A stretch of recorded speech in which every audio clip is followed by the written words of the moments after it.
Messieurs les ministres, Messieurs les directeurs généraux, Messieurs les dirigeants de BP Cosmos Golar, honorables invités, chers compatriotes, nous sommes réunis aujourd'hui sur cette plateforme qui symbolise bien plus qu'un site industriel. Ici, au cœur du hub terminal GTA, à la frontière de deux pays frères, se lève une nouvelle ère pour le Sénégal, la Mauritanie et pour toute l'Afrique de l'Ouest. Ce projet est d'abord l'histoire d'une ambition partagée, forgée dans la volonté de maîtriser notre destin énergétique, économique et souverain.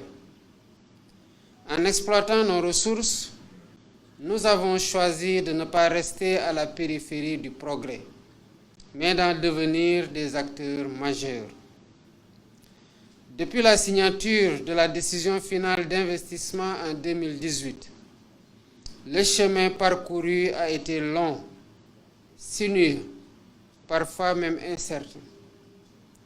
Mais chaque difficulté a été une leçon, chaque retard une opportunité d'exiger mieux. Oui, des retards ont eu lieu, mais la vigilance et la détermination de nos équipes respectives, dans un esprit de partenariat exigeant avec les compagnies impliquées, ont permis de redresser la trajectoire. À toutes ces générations de Sénégalais et de Mauritaniens qui ont rendu ce jour possible, j'exprime mes vives félicitations et la reconnaissance patriotique de toute la nation sénégalaise. Aujourd'hui, grâce à un engagement déterminé des États et des compagnies nationales, la phase 1 du projet GTA est opérationnelle. Depuis le 9 février 2025, l'unité de liquéfaction du gaz naturel officiellement lancée, sa production de gaz naturel liquéfié, avec une capacité annuelle attendue de 2,3 millions de tonnes. Ce projet est aussi l'illustration d'une coopération bilatérale lucide et ambitieuse entre le Sénégal et la Mauritanie. Nous avons choisi ensemble le chemin de la transparence, de la gestion concertée et de l'équité. Le développement conjoint d'un champ transfrontalier de cette envergure est inédit dans notre région et peut-être même dans le monde. Il constitue un modèle de diplomatie énergétique pragmatique au service des peuples. À ce stade, je souhaiterais insister sur une orientation stratégique claire qui ne devra souffrir d'aucune entrave. La priorité absolue accordée à l'approvisionnement des marchés nationaux en gaz.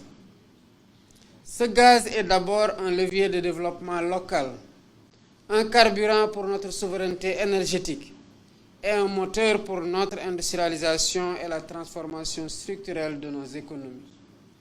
Sous ce rapport, le Sénégal a posé des jalons importants pour livrer une partie de ce gaz sorti des entrailles de nos côtes au marché local. Ainsi, le contrat de construction du segment nord du réseau gazier sénégalais a été signé. Ce réseau permettra d'acheminer le gaz GTA vers la centrale de Gandon, future centrale énergétique pivot de l'électrification nord de notre pays. En même temps, capitalisant sur les infrastructures de gazification au large de Dakar, l'État attend des contractants ici présents le respect inconditionnel de l'obligation de fourniture des besoins domestiques en gaz via les ressources extraites de GTA. Je rappelle que ces ressources naturelles appartiennent conjointement aux peuples frères sénégalais et mauritaniens. Dès lors, il est évident qu'une partie de la production de gaz naturel liquéfié de la phase 1 de GTA, de l'ordre de 20 à 25%, sera destinée à approvisionner le marché domestique, à soutenir une baisse structurelle progressive, maîtrisée et durable des prix de l'énergie dans notre pays. Monsieur le directeur général de BP, Demain, les phases futures de ce projet, j'ai cité d'abord la phase 1+, ensuite la phase 2. Donc les phases futures de ce projet, c'est un impact encore plus grand qui est attendu.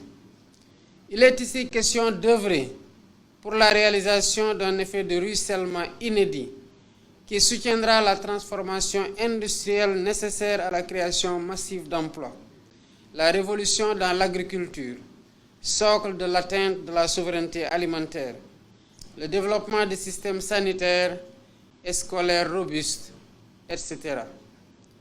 Aussi voudrais-je saluer ici l'esprit d'ouverture de notre partenaire BP, qui a marqué son accord pour travailler étroitement avec les deux États et les compagnies nationales afin de concrétiser dans les plus brefs délais cette priorité nationale. Nous serons attentifs et veillerons à la réalité de cette orientation stratégique, car il ne fait aucun doute que ce gaz n'a de valeur pour notre peuple que s'il produit de la lumière, de la croissance, de la dignité. Mesdames, Messieurs, la valeur de toute exploitation des ressources gazières s'appréhende à travers le contenu local qui est un indicateur pertinent d'un développement inclusif. Sous ce chapitre, les réalisations ci-après enregistrées restent encourageantes. Le projet GTA a permis la création d'environ 3000 emplois directs et indirects entre la phase de construction et la phase de production. Plus de 250 jeunes Sénégalais et autant de Mauritaniens ont été formés dans des métiers techniques liés au gaz offshore.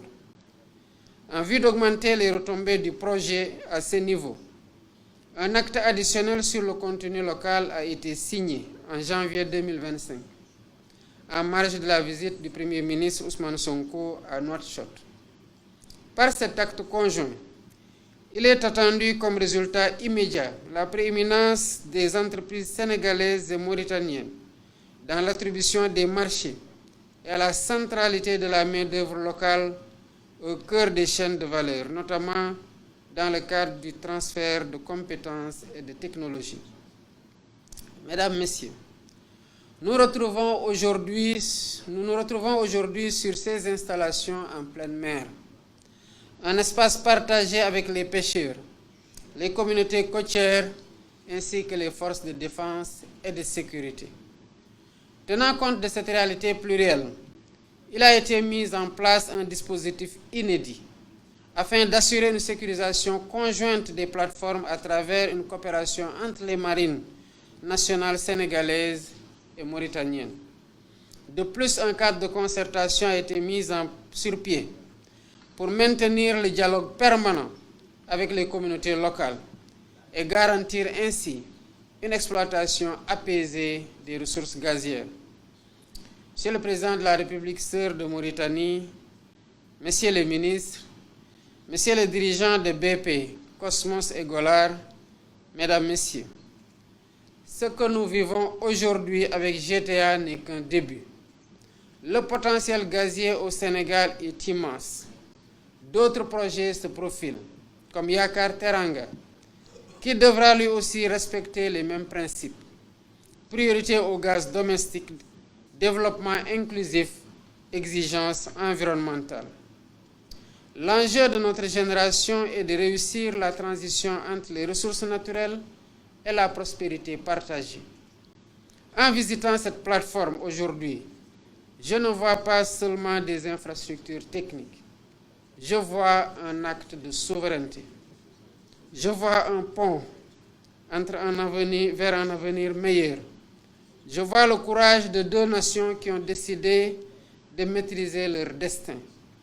Je finirai mes propos par un proverbe populaire en Afrique et au Sénégal, qui illustre la philosophie qui doit sous-tendre l'exploitation de nos ressources naturelles. L'eau qui coule à la source doit d'abord désaltérer les siens.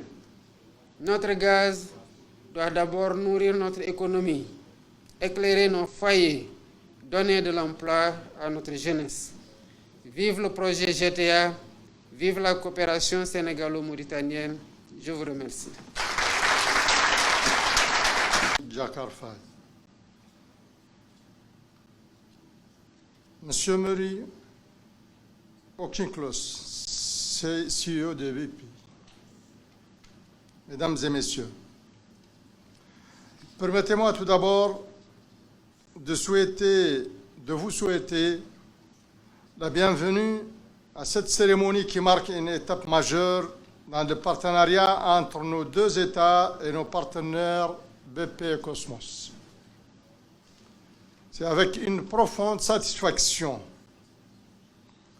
que nous célébrons aujourd'hui la réalisation de la première phase du projet Grande Tortue Hmeïm GTA qui place désormais nos deux pays, le Sénégal et la Mauritanie, sur la carte des producteurs et exportateurs de gaz naturel liquéfié. Ce succès dépasse largement une simple prouesse technique ou économique.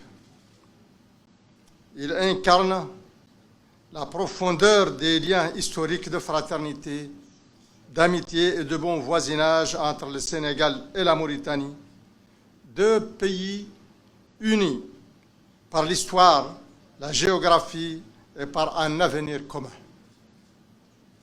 Le projet GTA, implanté dans des eaux ultra profondes, à nos frontières communes,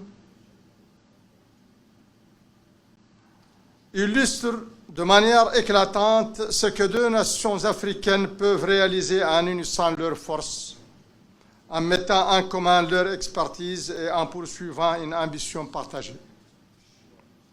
Il constitue également une démonstration concrète du formidable potentiel que peut générer une coopération sincère, équilibrée et fondée sur la confiance mutuelle. Je tiens à adresser ici mes remerciements les plus chaleureux à l'ensemble de nos partenaires BP et Cosmos pour leur précieuse collaboration et leur leadership tout au long de cette première phase. Leur engagement a été déterminant.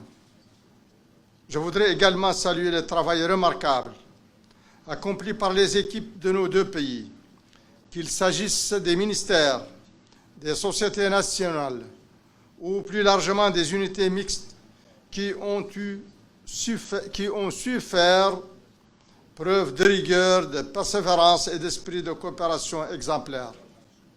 Grâce à eux, cette vision est aujourd'hui une réalité.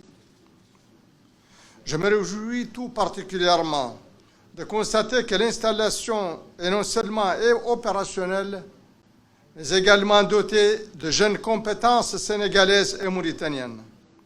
Cela démontre l'importance que nous accordons au contenu local et au développement de nos ressources humaines. Cette première phase constitue la pierre angulaire d'une profonde transformation énergétique à laquelle le Sénégal et la Mauritanie aspirent ensemble.